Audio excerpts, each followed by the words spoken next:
મારે 84 કોષની પરિક્રમાને કરાવવાની છે. 9 જગ્યાએ વ્યાસપીઠ ફેરવવી છે. કોઈ દી ન ફેરવું હો, પણ પ્રેક્ટિકલ થવું. ગિરિરાજ આ કેટલામી કથા છે? 799, બરાબર. પછી દિવાળી પછીની પહેલી કથા કેટલામી છે? 800મી. એ માનસ મસાણ કાશીમાં, મહાસ્મશાન જે કાશી કહેવાય ત્યાં છે. અને 801મી કથા વ્રજ 84ની. મારે આ તારીખ જાહેર કરવી છે. યજમાનો તૈયાર થઈ જાઓ. આમ 108ની ડિગ્રી લાગે. તમે વ્રજની કથામાં મારી રામકથાની 108ની નહીં, 801ની ડિગ્રી. 801મી કથા તારીખ 11 નવેમ્બર.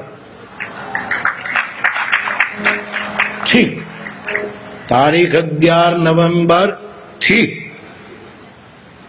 19 નવેમ્બર વ્રત 84ની કથા છે.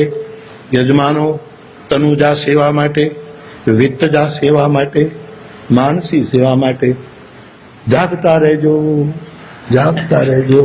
હરીશભાઈ આજે તો કદાચ નહીં સમજો, કાલે હું મળી લઈશ. અને જેટલા યજમાનો છે ને, જો કે બધા સાંભળી લીધું ને, હમણાં ફટાફટ તો અહીંયા ફોન બોન શરૂ કરવાની મનાય છે. પણ જેવા અહીંથી છૂટ્યા એના પહેલા આખી દુનિયામાં આ ડેટ, ચૂંટણીની ડેટ જાહેર થતા થાય. 11 જ છે ને ભાઈ, 11 નવેમ્બર ને 11/11 થી શરૂ થવાની છે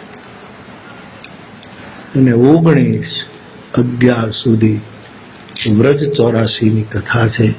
માનસ પરિક્રમા. બહુ કઠિન કામ છે. બધી વ્યવસ્થા બહુ જ મુશ્કેલી છે. પણ મારી પાસે 2 ગિરિધારી છે. એક તો હું ત્યાં જઈશ ત્યારે જેને ગિરિરાજ તોડ્યો, મામા પ્રભુ શ્રી ગિરિરાજધારી ભગવાન શ્રીનાથજી. અને બીજો મારો ગિરિધારી આ છે કે પહાડ લઈને જેણે લક્ષ્મણને સજીવન મૂર્છામાં, ત્યાં 2 ગિરિધારી બેઠા છે.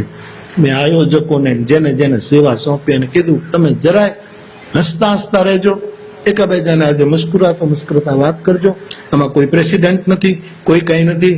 મેં કામ સોંપ્યું એટલું કામ કર્યા કરજો. તમે નિમિત્ત છો. બાકી 2 ગિરિધારી ઉભા છે, એ આપણી ઊંડી પૂરી કરશે. એટલે આ મોકો આવ્યો એટલે એ તમને ભેગા કહી દઉં.